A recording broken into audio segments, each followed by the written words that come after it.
Hello, and what I want to do today is talk about eliminating caregiver chaos and the difference between eliminating caregiver chaos and other caregiving programs.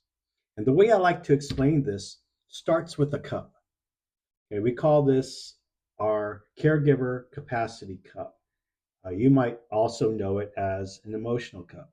And so, what happens is over time, our cup as caregivers gets filled up with situations, emotions, thoughts.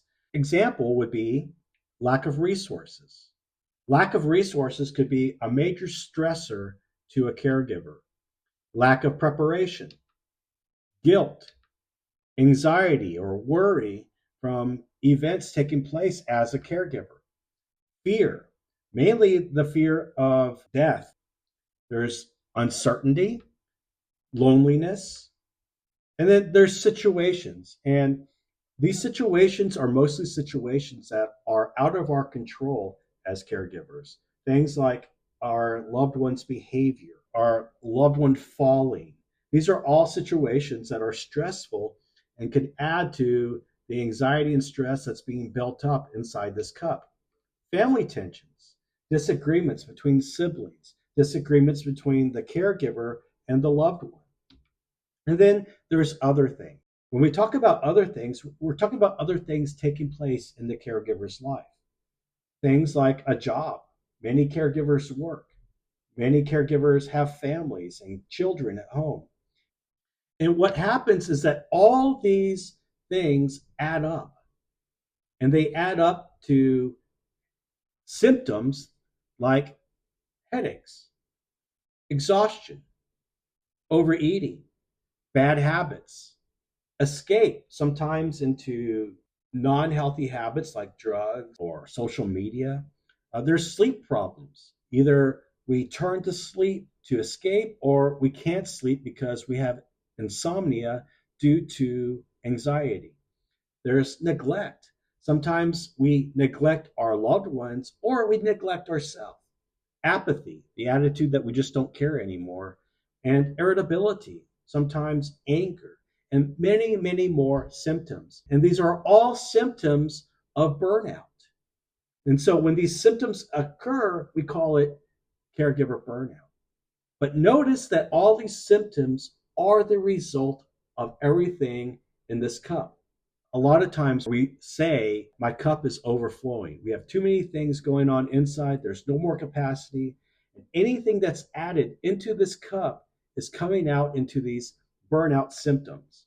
And so the difference between eliminating caregiver chaos and other caregiver programs is that most other programs only treat the symptoms of burnout.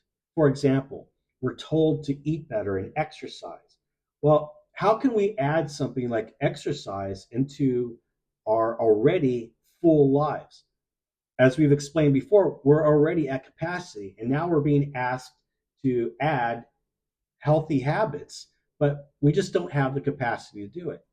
Now, these techniques in themselves are a good thing. In fact, in Eliminating Caregiver Chaos, we will talk a lot about these things. Sometimes addressing the symptoms only leads to short term results.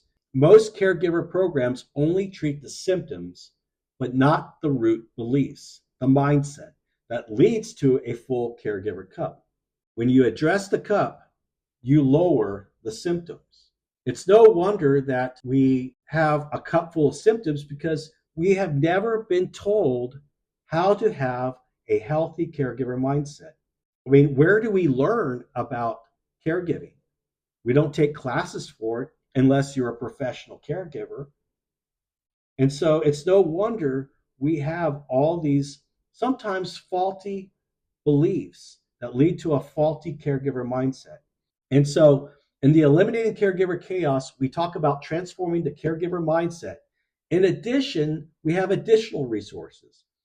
We have financial preparation resources. We have resources and information about legal preparation, planning for your estate, getting your living will and your DNR prepared. We talk about exercise and nutrition with an exercise and nutrition coach. We have support groups, anticipatory grief and grief support. And then life after caregiving, visioning for a life after our loved ones have moved on. And so this is the Eliminating Caregiver Chaos difference.